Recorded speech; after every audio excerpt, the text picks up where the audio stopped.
if you told a 13-year-old Jane Ross that she was going to go on to have the career I've had so far. I probably wouldn't have believed you, to be honest.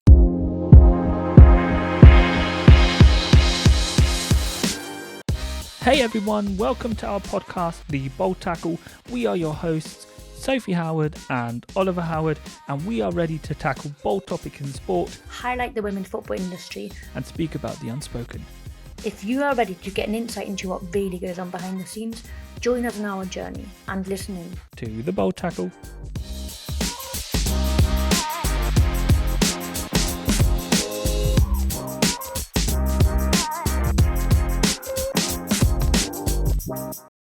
Welcome back, everyone, to the next episode of The Bold Tackle. We are continuing with our series of guest speakers, and we've got, once again, a really good friend of mine on, a really professional athlete, but in my eyes, an even better person. So welcome, Jane Ross. Thanks for joining us. Hello, thanks for having me.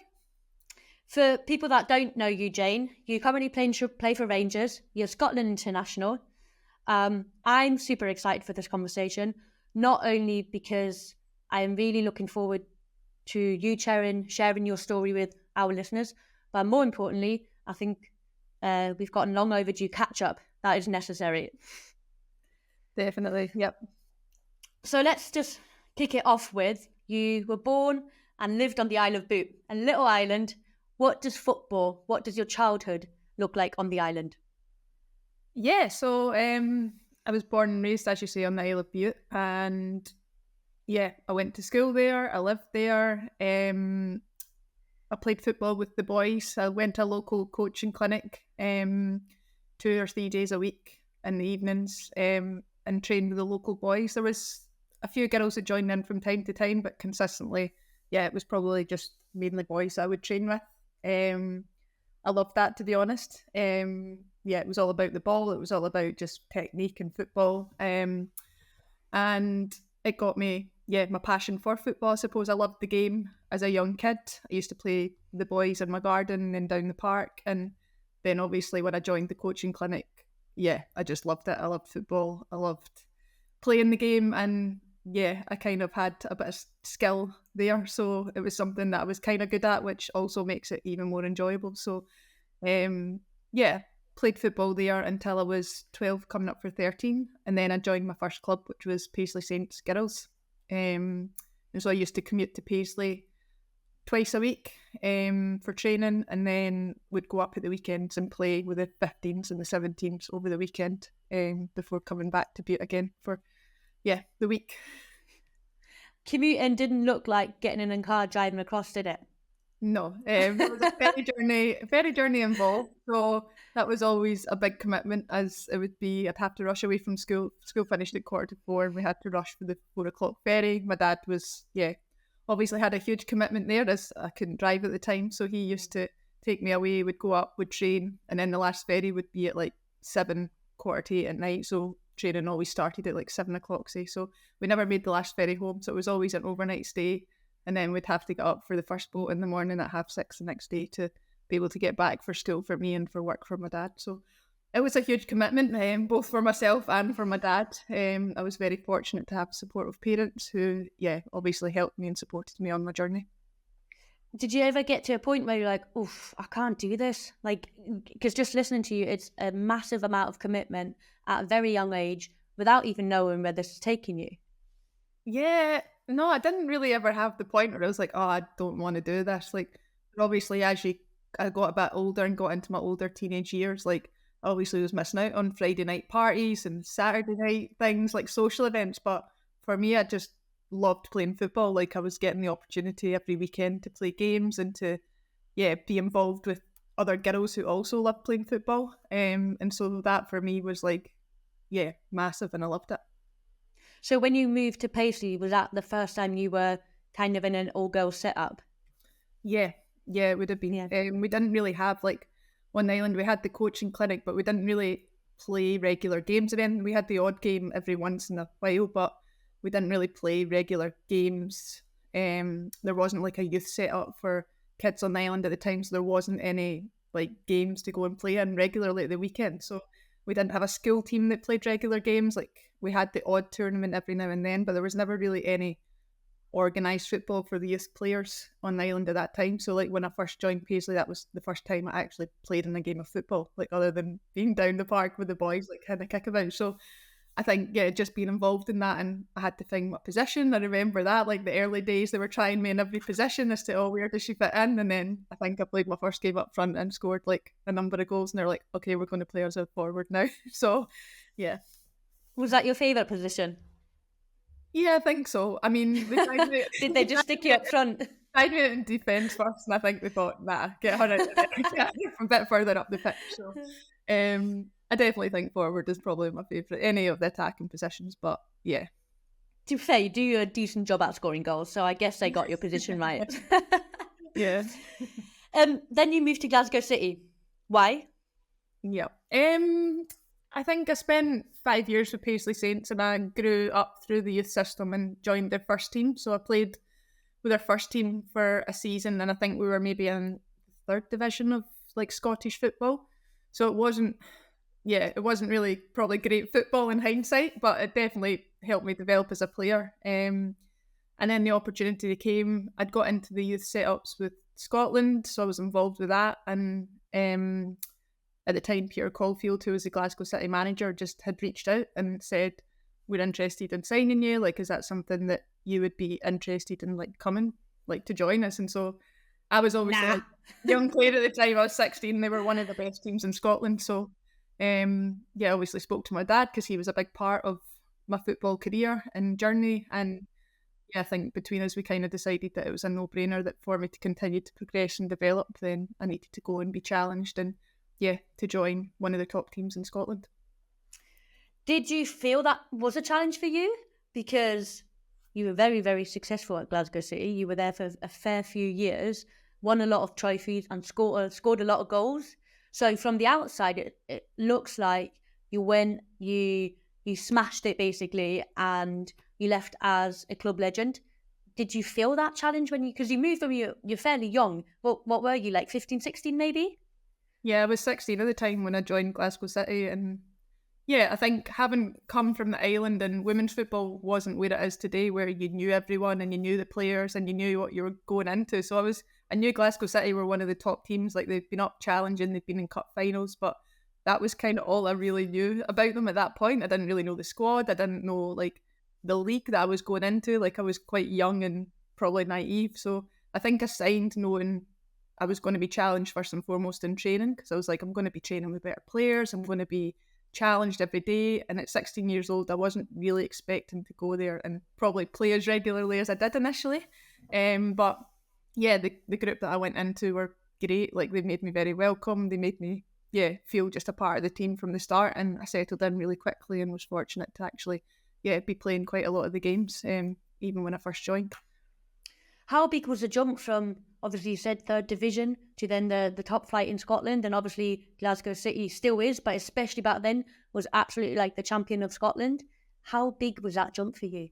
I think in terms of the level or quality of players I was training with, like that was obviously a jump. But I think at that point, when I first joined Glasgow City, we only trained 2 nights a week. So at that point, it was a Tuesday and a Thursday, and then we played a game at the weekend. So in terms of the training load and stuff, like it probably wasn't much different to what I was used to. I think it was only as the years progressed during my time at Glasgow City that we started increasing the number of training nights. And we trained 4 nights a week by the time I left and had a game at the weekend. So it was like obviously progressed during my time at the club also. But yeah, like it was a different challenge for me as a player, going into that environment surrounded by quality players all over the pitch, and definitely challenged me and helped me progress. Yeah. So you moved to Glasgow when they were in the process of, I guess, becoming more professional, if that's the right word to use, in terms of frequency of training, and probably the intensity of the overall training and the day-to-day life. And then you left to go abroad. Yeah. So you joined when it was the start of the journey. You were part of the journey. They were getting to where you almost wanted to be. And what was your motivation to leave? I think, I spent a number of years at Glasgow City. as you've mentioned before, successful years. Like we won a number of trophies. I developed a lot as a player during my time there. I also, alongside that, had been at the National Performance Centre, so I'd been studying, I'd done my degree in sports and exercise science. I'd basically been in a professional setup with the amount of training that I was doing, both at the academy and at Glasgow City. So I think I just kind of got to the point where my dream was to be a professional player. I wanted to play professionally, and I also probably wanted a different kind of challenge. So I think it just got to the point, as much as I loved my time at Glasgow City, that I wanted to try something different. And I think going abroad was always something that interested me and intrigued me. And so the opportunity came to, trial with some teams in Sweden. And then, I got a move to Vitwa. How was life in Sweden, and how different was the league to what you were used to in Scotland? I really enjoyed my time in Sweden. Loved the country, loved the people, the culture. Really enjoyed it. And I think the league at the time had like a number of top players playing in it.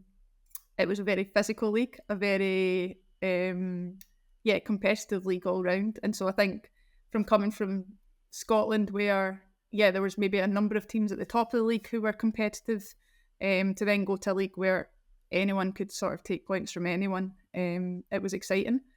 I think, as I say, I then went to a club that maybe wasn't competing for trophies every season. It was more a challenge of, okay, you need to win games and be able to sometimes stay in the league. And I think it was just like a completely different challenge. And on a personal level, it was, as I say, a lot more physical league. So I think I had to learn how to use my body a lot better and become more physical in the game. Which you're very good at, by the way. Absolutely hate playing against you. And that's coming from me, and I'm a very physical player. Very physical, yeah. That's not a secret, everyone. So I'm just imagining you're coming from Glasgow City, where, rightly so, you'd made a name for yourself based on your hard work and your performances, and you're now going to a league in Sweden where probably no one knows you initially. Was that different for you? How long did it take you until people knew again who Jane Ross was?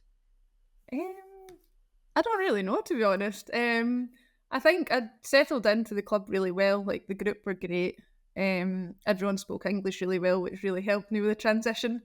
And it was like a very friendly club that I joined. Like, there was quite a small community team, and so everyone was very supportive, especially of their international players. And so, it was just really easy to settle in and enjoy my football. And as I say, probably be challenged in a different way. It was like a different style of football we played compared to what we had at Glasgow City.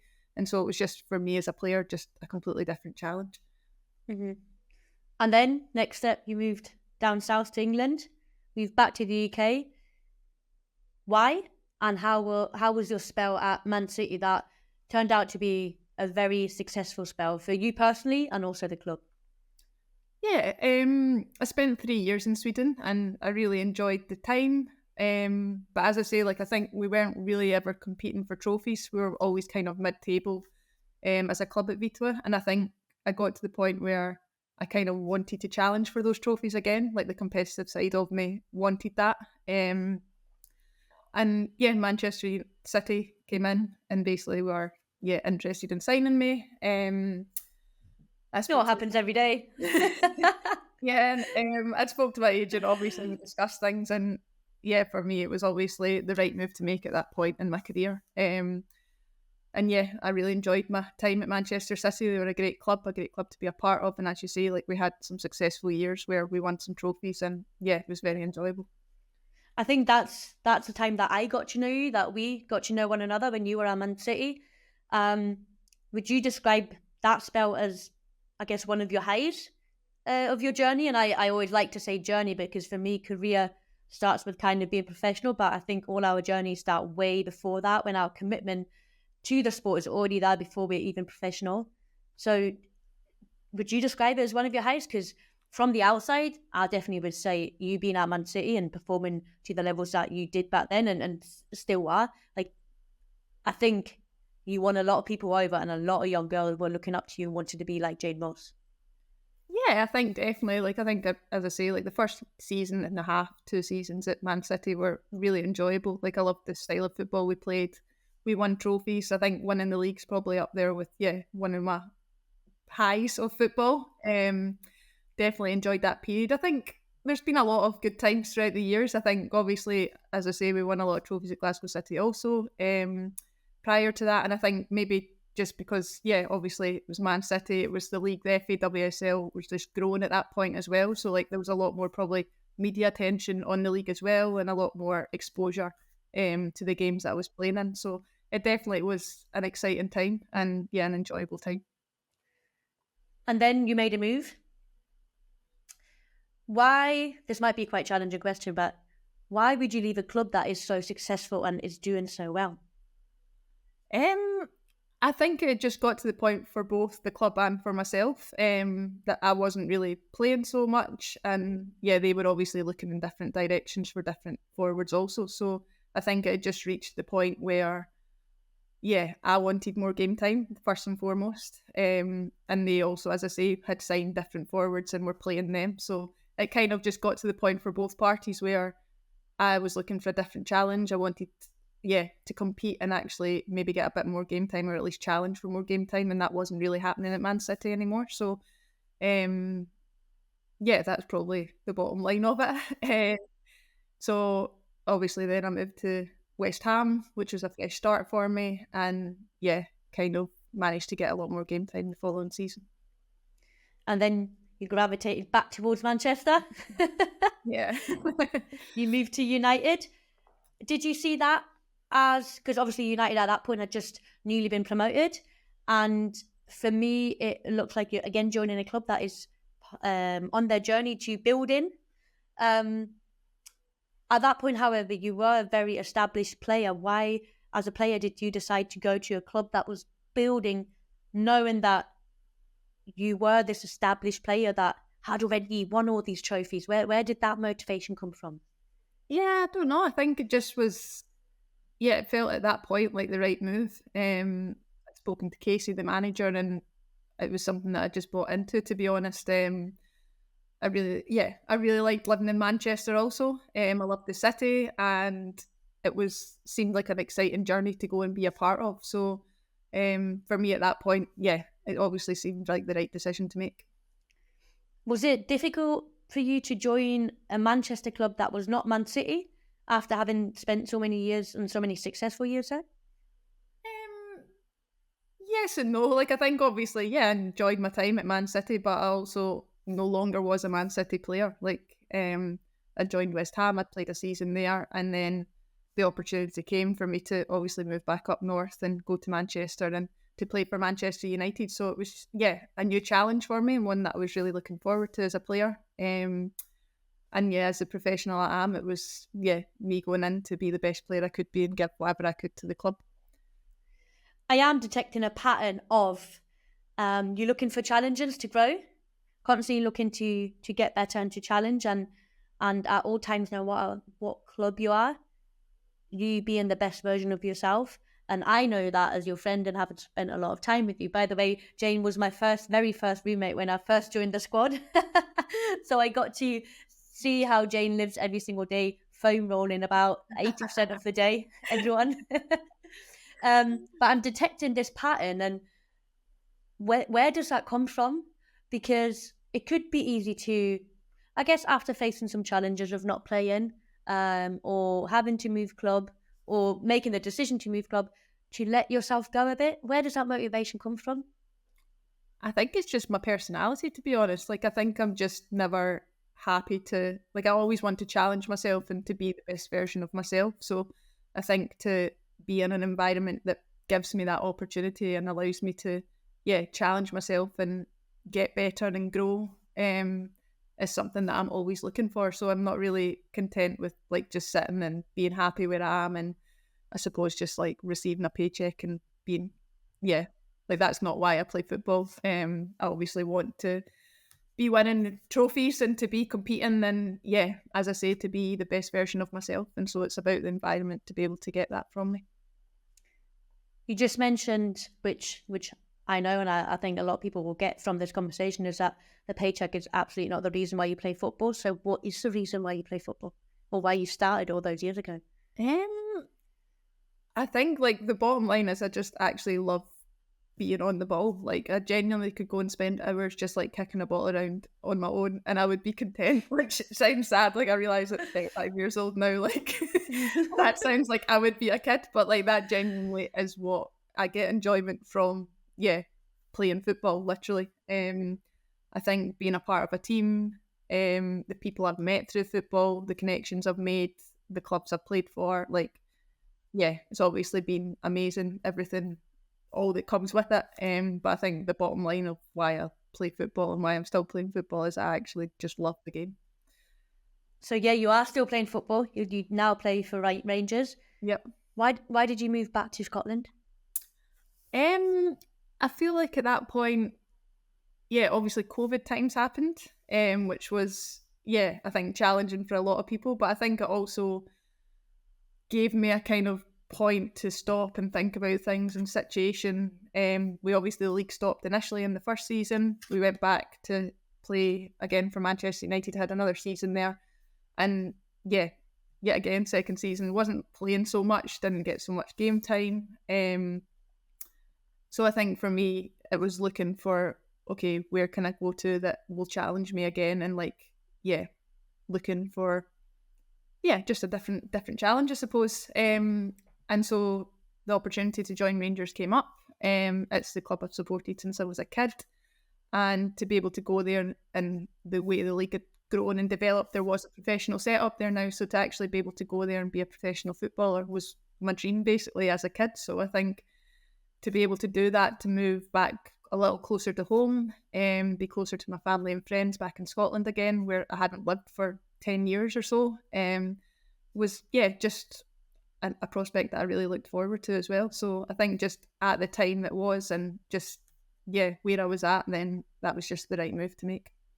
How often do you still have to get on the ferry to get back home? Do you do it often? I don't actually get the opportunity to go that often, to be honest. I thought when I moved back, I was like, brilliant, like I'll be able to go back and see my parents so much. But regardless of where you are in the world, football is just like, yeah, it takes up a lot of time. So I think I do get to see them, like if they're up in Glasgow or they come to some matches, etc. But I don't actually get back to the island as often as I thought I was going to. You might have to have a little conversation with Joe to give you a few days, to take a few days off to see your parents more. Yeah. I've heard that you've got a pretty mad schedule and you're in all the time and it's pretty hard, like pretty full on. I mean, we're in just 5 days, obviously. Mm-hmm. Yeah, 5 days including the game. Normally, depends if we have a midweek game, but yeah, the schedule, I wouldn't say it's full on, but it's yeah, we're in for a decent amount of time. We managed to get everything done that we need, but it's a very professional setup, and yeah, I'm enjoying being there. Do you think it was the right decision to move to Rangers? Yeah, I definitely think it was. As I say, I'm enjoying my time at the club. Unfortunately, through injury, I've probably not played as often as I would have hoped. But yeah, I think the first season was, yeah, exciting. Really enjoyed it. We won the league, and yeah, it was an exciting time to be obviously a part of the club. And yeah, as I say, the last year or so has been, yeah, challenging with my injuries, but I'm still really enjoying being a part of the club and hoping to get back to the levels that I can. You've just recently come back from your latest injury. Talk us through that, because it must have been tough. You tore your ACL, which is obviously the big injury that everyone fears. You've just had I wouldn't say a minor one, but compared to an ACL, a little minor injury that's kept you sidelined. Talk us through that injury and what did you learn mostly about yourself during this time? Because an ACL injury, people say roughly 9 months. You were out for 17. How did you come back? How did you come back from that? Yeah, it was definitely a challenging period. I think having never really had a long-term injury before, to obviously experience the ACL injury it wasn't ideal. I think, basically I just took it a day at a time. As much as that sounds crazy, for 17 months, it was more a matter of controlling what I could control on a daily basis. And as much as, yeah, obviously initially there was a goal of let's try and be back within 9 months, 10 months, so that, yeah, I think at that point I was hoping that Scotland would qualify for a major tournament and I could potentially have a goal for the following summer. But yeah, obviously that didn't turn out. And yeah, I suppose for myself, the goal also didn't quite turn out either. So I think the longer, obviously, it went on and it wasn't going as smoothly as I had hoped. It was more just a matter of, okay, let's get me back first and foremost, running and able to be on the pitch again, and then building the small goals from there. When you were out, I read an interview where you had said, at no point did you think about retiring. I can tell you now, if that was me, and this is what makes you, Jane, I would have had many moments, probably, of saying, nah. Again, where does this come from? How do you, literally, you just mentioned you focus on one day at a time, but after 17 months, I read something, 508 days of being sidelined. Yeah. How do you still have the motivation to get back on not only get back on the pitch, but get back on the pitch in the best state you could be? I don't really know. Like, I don't have the answer to that. Like, I think my drive and my will was, yeah, I don't want my career to end on an injury like this. Like, that was basically it. And I think I've known so many people to go through ACL injuries, and some of the strongest people. Like, I know people who have done it multiple times, touch wood. And to see that they were able to get back and to be on the pitch and to be doing it, I was like, if they can do it, then I can do it. So I think I definitely had a lot of inspiration from other players who have gone through it and probably gone through a lot worse. And so for me, as much as the journey wasn't smooth, I always kind of believed that I would get there, and yeah, I would get back to being able to perform the way I know I can. What would your advice be for, touch wood, it doesn't happen, but someone does get this big injury or any major injury? What would your advice be in terms of how to get through those challenging months? I think probably the most important thing is having a good support network around you. Like, I think for me personally, being able to have family and friends close by and people to support me that on the bad days when I wasn't having such a good time, or like I just was struggling, like I had good people around me that was there for me, that picked me up, that helped me. And don't get me wrong, like I didn't have so many bad days, which I was quite shocked about, but there definitely is times, like I think anyone in a long-term injury, you're going to go through peaks and troughs where you have highs, you have lows, you have setbacks. And I think just to have a strong set of people around you to be able to, yeah, help you out in those moments where you are low is so important. What did these people do in particular? So I'm looking, if my mates get injured, again, touch wood, what would you say is my role in that moment? I think just probably recognising the points where the person is low first and foremost. Like, I think I'm not really someone who would have been like, oh, I'm like struggling today, I'm like not having a great day kind of thing. But I think like I had enough close people around me to be like, are you okay at the moment? Like, how's it going? Or I know it's not been going smoothly. Are you all right? Like, can I come over for dinner, or do you want to come round to mine and we can like do this or do that? Or like my family were very supportive. They obviously helped me a lot throughout times when I couldn't even walk. So yeah, I think there was just, I had a lot of support around me, which also was my motivation to get back, because yeah, I had good people around me to help me on the journey. And then 508 days later, you're back in the squad. You get subbed on. This is a story that baffles me. You get subbed on after 17 months, everyone. It takes you 3 minutes to score with your first touch of the game. Please, this defines Jane Ross for me. Like, absolutely mind-blowing. And I think you could see on the socials and within, obviously, I'd say the Scotland squad and probably you with the Rangers squad, how happy everyone was for you in that moment. Describe your feelings. Yeah, I mean, you genuinely couldn't write it. Like, it's not a moment that I'd even like, I'd obviously thought about getting on the pitch again and like playing, but like that was literally as far as it got. Like, that for me in itself was a win for that day. So I think to obviously score with my first touch was just madness. I don't think anyone could believe it, but as you say, like the joy and the happiness from everyone around me, like, yeah, obviously my teammates, even the fans, like the support staff, everyone, like, yeah. I think I got in the car on the way home from that game and I was just crying, to be honest, because it was like just such an emotional day. I didn't know how to sum it up because it's been like so amazing in the first place to actually be back playing after 508 days, but then to obviously score, to have my family there, to have my teammates supportive, and to be so happy who they'd been on the complete journey with me, the majority of them as well. So like they'd helped me through those challenging times, and to be able to celebrate that moment is like such a high of football. And not long after that, you got be called to the Scotland squad. Describe that moment when, after all those months where potentially any normal person would doubt, you get the phone call or you get the call up and you're back in the squad. It's amazing, to be honest. I think Pedro had been good. He'd kept in touch like throughout my injury, which was nice. And to be honest, like getting back in the Scotland setup wasn't a goal for me for that point. Obviously, I wanted to get back. I wanted to be involved. But I think first and foremost, my focus was on getting back on the pitch, being a footballer for Rangers and being able to, obviously compete and challenge for them. So I think to then get a call up to the national team so quickly after my injury was like, really amazing for me. I love being part of the Scotland setup, always have. I think we have a great group of people, and just to be back and around the squad again, the girls, and be involved was, amazing. Not only did you get back in the squad, Jane, you made your 150th, now 151st appearance. Again, how do you keep going? And it feels like there's setback after setback in terms of injuries.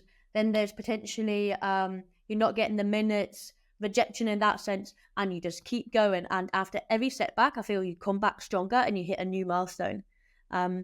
Describe the feeling getting back. You got back in the squad, absolutely. Now you're back on the pitch and you achieve that huge milestone. Yeah, amazing, to be honest. Like, I think obviously getting injured at the point I did, I was obviously aware that I was, I think, on 146 caps at that point. No one's counting, right?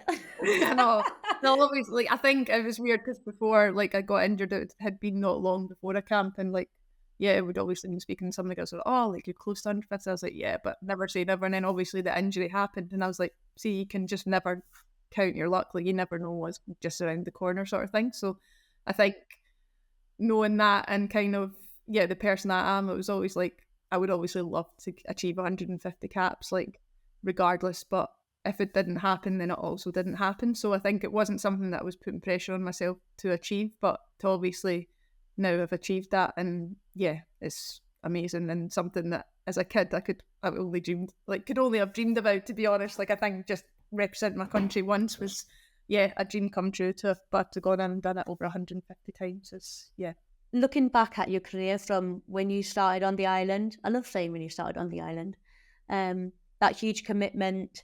Obviously, as I mentioned, your journey started way before it was a professional game. Your commitment was absolutely there, 100% from yourself and your parents. When you reflect, what are your thoughts and feelings about your career? I mean, my journey so far.